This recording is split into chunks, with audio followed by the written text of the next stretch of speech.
Bonjour, bonjour et bienvenue à Nantes. Nous sommes au Carrefour international du bois 2024 et avec mes trois invités, nous allons parler bois d'ingénierie, bois technique. Pour en parler avec moi, monsieur Arnaud Fenestre. Bonjour Arnaud. Bonjour. Vous êtes le président de Acerbois. Acerbois, qu'est-ce que c'est? Acerbois Glulam, c'est une organisation, une association des différents producteurs de lamelles et collets qui ont une démarche volontaire pour la certification du bois. Voilà, et on va en parler après, mais vous êtes aussi le directeur d'exploitation de FCB Charpente. FCB Charpente, qu'est-ce que c'est? Une entreprise de fabrication de lamelles et collets et qui a également des équipes de pose sur chantier dans la région Grand Nord. On est dans le Nord, dans le Pas-de-Calais, c'est ça? Exactement. À côté de vous, Dominique Cotineau. Dominique, bonjour. Bonjour. Dominique, vous êtes le délégué général de l'UICB. L'UICB, qu'est-ce que c'est? Alors l'UICB, c'est l'Union des industriels et constructeurs bois qui regroupe 300 sites industriels d'acteurs de la construction bois et également de producteurs de produits bois, donc lamelles et collets, CLT, bientôt LVL, mais aussi fermettes industrielles, murs à ossature, escaliers, bâtiments agricoles en bois. Tout ce qui touche, on va dire, la structure, un peu moins de corps secondaires. Voilà, c'est-à-dire que c'est la seule organisation professionnelle en France qui se consacre uniquement à la construction bois et aux produits de bois construction. À côté de vous, Gwenolé Lys, bonjour. Bonjour. Gwenolé, vous êtes responsable, je ne me souviens plus de votre titre parce que je ne l'ai pas noté, donc vous allez me le redire, chez Pifto Bois. Oui, tout à fait. Donc, directeur de la prescription et chef de marché sur les bois de construction chez Pifto Bois. Et Pifto Bois? Donc, Pifto Bois, un industriel première et deuxième transformation. Donc, il transforme des grumes d'arbres en produits et notamment des produits techniques pour la construction, l'aménagement extérieur et puis un peu de bois énergie. Alors Dominique, je vais vous demander de poser un petit peu le décor. Où on en est aujourd'hui avec les bois d'ingénierie? Je dis bois d'ingénierie et vous dites bois technique. Est-ce que je fais une erreur? Peut-être. Peut-être. Alors allons-y sur le bois technique. Dites-moi pourquoi je fais une erreur. Le bois d'ingénierie, c'est plutôt le bois consacré aux panneaux notamment ou à la pâte. Mais bois technique en bois de construction, en produits structurels de construction, la construction bois a été pendant des années, on va dire, quelque peu marginale en termes de volume et de part de marché. Elle est appelée à monter en puissance, notamment au travers de l'application de la RE 2020 pour les bâtiments qui y sont soumis, mais aussi pour d'autres typologies de bâtiments qui n'y sont pas soumis, sur des marchés tels que ceux qu'Arnaud peut travailler, sur des bâtiments logistiques ou industriels, où là, les donneurs d'ordre peuvent être mobilisés autour du matériau bois par rapport à une démarche RSE qu'ils peuvent s'appliquer. Donc, tout cela appelle effectivement à avoir une disponibilité de ces produits qui soit plus importante pour répondre à la demande du marché. Et je pense que nos industriels, nos acteurs économiques pourront y répondre mieux que moi sur des aspects plus précis, quantifiés. Mais effectivement, les acteurs français de la transformation du bois montent en puissance pour être au rendez-vous et amener une offre de produits français disponibles sur le marché qui va permettre aussi, là aussi dans le cadre d'une démarche environnementale, d'amener des produits qui vont avoir un impact carbone moins important que des produits qui pourraient être importés, et donc favoriser là aussi le bilan carbone des bâtiments qui sont construits avec ces produits, et amener un peu plus ce rôle décarbonant qu'a le bois dans la construction, puisqu'il faut rappeler que lorsque l'on construit en bois, on n'amène pas une construction bas carbone, mais une construction qui est intrinsèquement décarbonante, parce que le produit bois est décarbonant du fait qu'il n'émet pas de carbone, mais aussi et surtout parce qu'il en stocke et qu'il permet, je dirais, en amont ou en aval de son utilisation, ça dépend comment on le voit, d'assurer du renouvellement forestier derrière. Donc un produit vertueux, mais là, ici, on est tous convaincus. Hein. Sur le développement de ces bois techniques, donc il y a eu un fort développement ces 10 dernières années, on va dire, notamment avec le CLT. Qui veut me faire un petit point sur le CLT et me dire où on en est aujourd'hui du développement du CLT, Gwenolé? Alors, je veux bien prendre la parole. Effectivement, Pifto Bois a développé depuis 5 ans maintenant une offre de CLT, donc c'est du Cross Laminated Timber. Donc c'est du bois collé croisé, donc ça permet d'optimiser les performances du matériau, notamment sur la rigidité du panneau, et qui peut être utilisé en contreventement. Donc l'intérêt du CLT, c'est un peu comme du lamellé collé, sauf qu'on en fait des panneaux avec des grands formats qui permettent de faire du mur, de la toiture, mais aussi surtout du plancher, avec des grands formats pour des grands bâtiments. Donc ce que ça a permis, depuis 5 ans qu'on a développé la première usine de CLT en France, c'est de développer l'offre en France sans avoir besoin d'importer ça depuis l'Allemagne ou la Scandinavie, là où la production européenne est concentrée à 90%. Eh bien, ça permet de développer des bâtiments de grande envergure, contreventants, structurels, qui permettent aussi de limiter les coûts de la construction bois par rapport au surcoût qui peut être provoqué par la construction bois. Donc là, on est vraiment sur des offres compétitives et qui séquestrent le carbone. C'est vrai que Dominique en a parlé, mais tout ce bois séquestré, c'est du bois de France qu'on utilise pour fabriquer en France, et ça permet d'avoir un impact carbone du bâtiment avec une ACV qui est très intéressante. Sur le CLT, Dominique, on vient de parler avec vous de Pifto, vous n'êtes pas les seuls, je crois, à avoir développé des usines en France. On en est où aujourd'hui des centres de production CLT en France ? On a d'autres acteurs qui en font, donc on a 2 autres acteurs qui montent en puissance, et puis certains qui en font de façon plus basse et plus marginale en termes de volume. Effectivement, les établissements Pifto sont aujourd'hui les plus gros producteurs de CLT en France. Et cette offre, elle monte en puissance, et notamment sur d'autres endroits du territoire national, donc ce qui permet là aussi de mieux mailler le territoire et d'amener de la visibilité à ces produits pour répondre à des solutions pour lesquelles les acteurs ne sont pas forcément des connaisseurs. C'est-à-dire que la RE 2020 sur les bâtiments qui sont soumis va s'appliquer, et on a beaucoup d'acteurs de la construction, promoteurs immobiliers, entreprises générales ou autres, qui ne connaissent pas toute l'étendue de ces produits. Donc il est important de la faire connaître, et important aussi qu'il y ait une offre qui soit visible et disponible.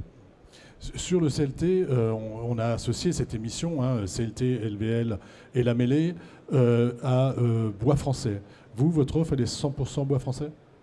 Alors aujourd'hui, nous, on utilise majoritairement des bois français. Par exemple, quand on fabrique un panneau en CLT à base de pin, on est 100% sur des produits qui sont français, avec des bois qui viennent autour de nos sites de production. En l'occurrence, le CLT est fabriqué en Vendée, au niveau du site industriel historique.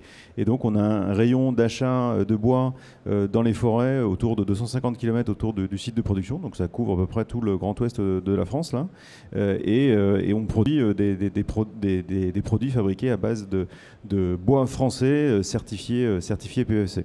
Voilà. Puis on a un autre site de production sur Farges en Corrèze, dans laquelle on vient là aussi trouver dans ressources des bois locaux, que ce soit de l'épicéa ou du Douglas. Voilà. Donc on est vraiment sur des approvisionnements. Sur des approvisionnements locaux, oui, tout à fait. Et françaises, quoi. Oui, tout à fait. Et ça, c'est important, le fait qu'on associe, qu'on fabrique avec du bois français ? Oui, alors c'est important pour 2 raisons. D'abord, une raison purement technique, c'est qu'effectivement, moins les bois viennent de loin, meilleur est l'impact carbone. Et ça, ce sont des données qui sont chiffrées, qu'on va retrouver dans les fiches de données environnementales et sanitaires, donc les FDES, qui sont désormais obligatoires pour prouver l'impact, notamment carbone, mais d'une manière générale environnementale des produits qui sont utilisés dans la construction. Et donc, les chiffres parlent d'eux-mêmes. Quand on regarde une FDES d'un bois français, enfin d'un produit français fabriqué en France avec des bois français, il est bien meilleur qu'un produit qui peut être produit avec des bois européens. Si je prends un lamellé collé, par exemple, où il y a plusieurs étapes de fabrication, donc il n'y a pas que le bois qui est pris en compte, il y a aussi toute la fabrication du produit, l'écart il est à peu près de 30%. Voilà. Si on prend un produit d'un produit de bois européen, donc qui peut venir d'Allemagne, d'Autriche, etc., qui est fabriqué en France, l'écart est de 30% avec un bois français fabriqué en France. Et puis quand c'est un produit qui est encore plus fabriqué dans un autre pays étranger, l'écart il est encore plus important. Dominique, vous vouliez réagir ? Non, c'était pour compléter aussi le propos de Gwénolé, c'est que, et je pense que Arnaud pourra rebondir sur ce sujet, c'est que l'offre française monte en puissance, notamment au travers du CLT, au travers d'unités de la mêlée collée qui se développent, mais des acteurs historiques du lamellé collé ont aussi encore recours à des approvisionnements étrangers, parce que pour le coup, l'offre française de la lamelle n'est pas encore optimale. Alors là aussi, les acteurs de la première transformation ont fait et font encore énormément d'investissements, notamment pour amener du bois dont les caractéristiques techniques et la qualité, notamment en termes de séchage, en termes de section de lamelles, soient adaptées à ce que les acteurs du lamellé collé, qui font aussi de la mise en œuvre, puissent avoir une offre française plus large et plus facilement accessible. Néanmoins, ce n'est pas encore le cas. Il ne faut pas se voiler la face en termes de volume. On y travaille. Hein.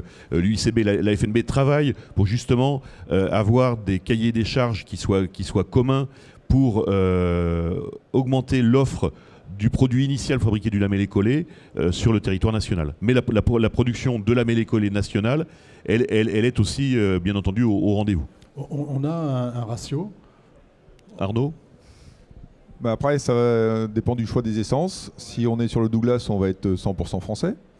En épicéa, selon les différents producteurs, certains sont encore quasiment à 100% d'importation. D'accord, donc il y a ce travail qu'il y a encore à faire. Mais actuellement, et depuis quelques années avec la FNB, c'est vrai qu'on a mené un cahier des charges commun. Ça commence à payer, les investissements commencent à produire les premiers milliers de mètres cubes.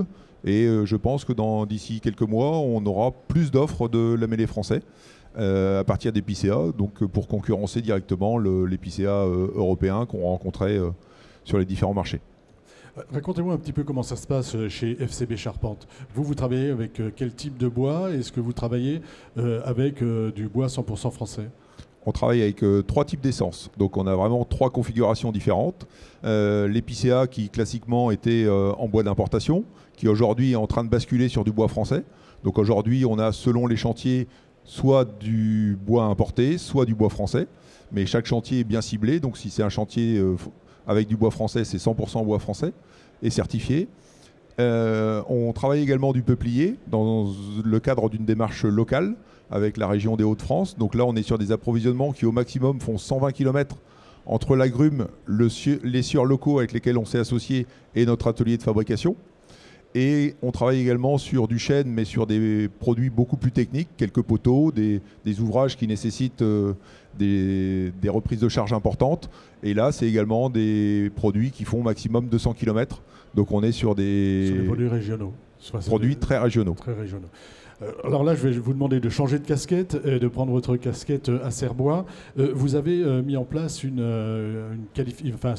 une certification? C'est une certification. Alors, cette certification volontaire, expliquez-nous de quoi il s'agit et pourquoi vous avez mis en place cette certification. Alors, elle a été mise en place depuis 1995 par les premiers acteurs. Aujourd'hui, on compte 23 titulaires au niveau de la marque. C'est une certification qui est basée sur 2 audits annuels par un organisme extérieur certifié et qui, à chaque visite, qui dure une journée complète, repart avec des échantillons qui sont analysés et comparés avec les résultats que produit l'entreprise tout au long de sa production annuelle. Qu'est-ce qu'on cherche à savoir dans cette comparaison? C'est les propriétés physiques? Les propriétés mécaniques doivent être justifiées. Donc si on fabrique du GL28, on doit bien vérifier que les résultats... GL28 pour les néophytes. C'est du lamellé collé à partir de bois massif C30. Oula, ça devient très technique. Hein. Allez-y. On a 2 grands lamellés collés, soit le GL24, soit le GL28, classiquement. L'un produit à partir de lamelle C24, l'autre produit à partir de lamelle C30. Et on doit vérifier les caractéristiques mécaniques de l'aboutage et des joints de collage. Ça, c'est ce qu'on vérifie avec cet audit, mais est-ce qu'on vérifie aussi, est-ce qu'on s'intéresse aussi Pas uniquement l'audit. Par journée de production, les prélèvements sont faits par l'entreprise et contrôlés par son laboratoire interne. Tous les jours? Tous les jours. Chaque journée de production. Par poste de production. Donc si vous avez une usine qui a 3 postes, il y aura 3 séries de tests qui seront faits dans la journée. Ces audits vérifient les données. Tous les 6 mois, les échantillons sont gardés de façon à pouvoir les contrôler et faire un rapport d'audit qui requalifie et qui prolonge la certification ou qui peut la retirer si des essais seraient amenés à avoir de mauvais résultats. C'est jamais arrivé, si? Ça peut arriver. Ça peut arriver, d'accord. Sur l'aspect provenance des bois, est-ce qu'il y a un volet provenance des bois par rapport à cette certification ou pas? Actuellement, on doit avoir 90% des bois qui sont certifiés PEFC. Mais pour l'instant, il n'y a pas encore de volet, soit de bois d'importation, soit de bois français. On est en train de travailler sur l'aménagement du référentiel à serre-bois, mais cela va dépendre également de l'offre qu'on va pouvoir trouver sur les marchés. Aujourd'hui, on ne peut pas basculer sur 100% français, puisque malheureusement, l'offre ne serait pas couverte. On a encore besoin des bois d'importation. Pour l'instant. Et est-ce qu'on importe, nous? Est-ce qu'on exporte, je veux dire? Très peu. Très peu, d'accord. Un peu d'export, Un peu d'export de votre côté? Oui, alors il y a évidemment un peu d'export sur les bois français, pas forcément sur ces bois techniques qu'on préfère garder soit pour produire ses propres lamelles collées, ce qui est notre cas, hein, puisqu'on fabrique à la fois des lamelles sèches, calibrées et qualifiées avec une résistance mécanique, mais aussi de la revente à d'autres lamellistes qui vont faire, qui est d'autres fabricants de lamelles collées. Donc on a vu qu'il y avait un fort développement. Sur le lamellé collé, on a vu ça sur le CLT, mais le lamellé collé, est-ce qu'il y a un développement important, tout aussi important qu'avec le CLT ces 10 dernières années? Oui, en termes de volume. Et quasiment tous les titulaires ont travaillé sur différentes essences, différents types de colle, des changements de colle, avec des colles à faible émissivité. Donc aujourd'hui, il y a toujours des produits techniques qui sont en cours de développement dans quasiment chaque titulaire de la marque. Oui. Sur l'offre, effectivement, le CLT a beaucoup progressé puisqu'il est venu remplacer un certain type de bâtiment qui était plutôt normalement fait en béton. En béton, ouais. Voilà, donc ça a pris des parts de marché. On voit bien que le bois le bois dans la construction reprend des parts de marché sur le béton. Mais aussi, un autre aspect, c'est que le bois se positionne de plus en plus sur des bâtiments de grande hauteur. C'est-à-dire que ça a été longtemps cantonné à la maison individuelle, à l'extension.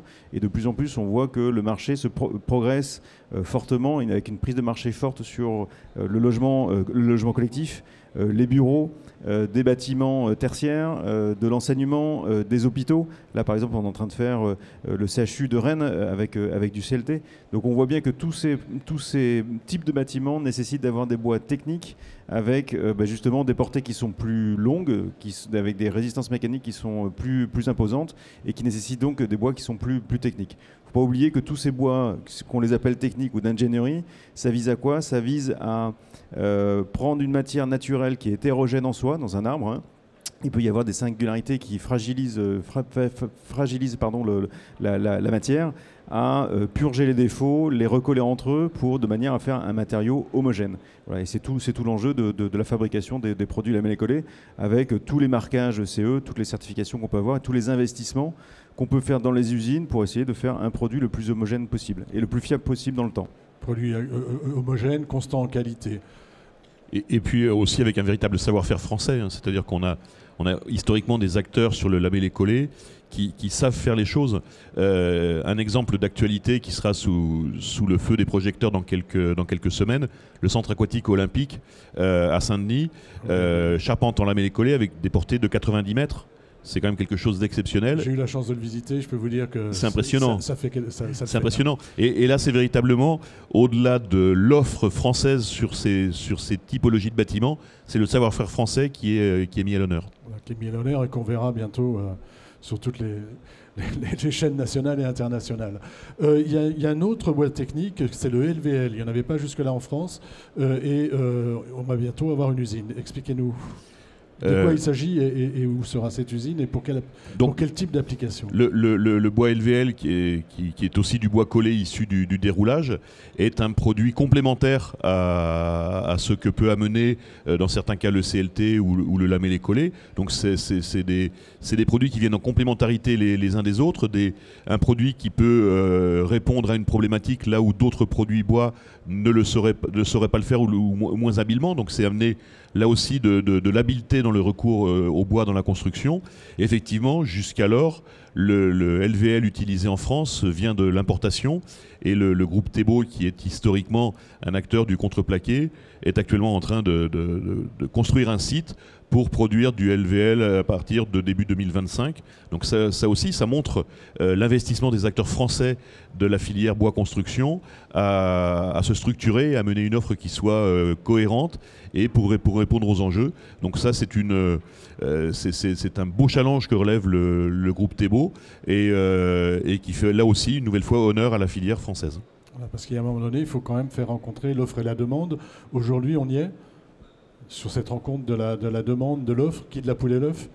Je crois qu'aujourd'hui, on a une demande qui est encore un peu plus forte de bois français. On voit bien que la maîtrise d'ouvrage, de manière générale, est très intéressée d'abord par le bois, par rapport à d'autres matériaux de construction, avec des produits biosourcés. De toute façon, il y a une certaine obligation avec la RE 2020 d'aller vers des produits biosourcés, puisque tous les produits biosourcés sont favorisés dans la RE 2020 avec le calcul dynamique, de manière à décarboner la construction. Donc ça, c'est vraiment l'enjeu majeur.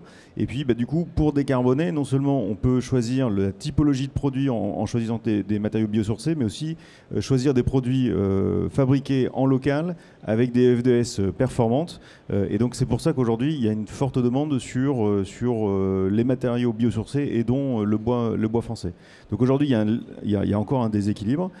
Et on voit bien aujourd'hui qu'il y a beaucoup d'investissements, alors qui sont aussi promus par France Relance avec des plans d'investissement industriels pour localiser les investissements sur du séchage, du collage et qui permettent de développer l'offre de construction. L'usine de Helvel est un bon exemple. L'usine de CLT il y a 5 ans chez Piftobois est un autre exemple. Et puis on a d'autres plans d'investissement pour continuer à accroître les volumes de production sur nos usines.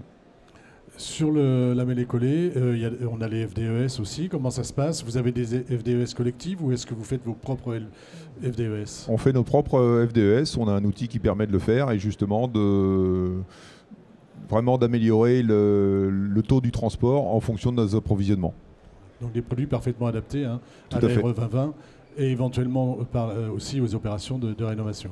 Oui, parce que là aussi, la filière sur les configurateurs, on a 2 configurateurs en France qui existent, qui ont été développés par la filière. Et là aussi, ça montre l'anticipation qu'il y avait eu, puisque par rapport à d'autres filières, pour produire ces FDES collectives et puis qui peuvent aller jusqu'à la personnalisation, l'individualisation de la FDES, ça fait déjà quelques années que la filière s'était structurée pour avoir ces outils à disposition. Et alors les FDS individualisés sont extrêmement intéressantes pour améliorer et puis encore optimiser la performance. Mais il ne faut pas oublier qu'il y a des FDS collectives qui existent et qui permettent de répondre pour tous ceux qui ont un peu du mal à se mettre au FDES, à bien choisir les FDES. Il y a des FDES collectives qui existent et qui sont déjà bien plus performantes que les FDES issus de bois européens ou des produits qui sont importés, qui n'ont pas de FDES et qui doivent se résoudre à prendre les DED, ce qu'on appelle, c'est des données par défaut produites par le ministère de l'Environnement et qui sont très pénalisantes sur un chantier. Qui sont pénalisantes pour les produits. On a fait un bon tour d'horizon sur les bois techniques. Est-ce que vous voulez ajouter quelque chose?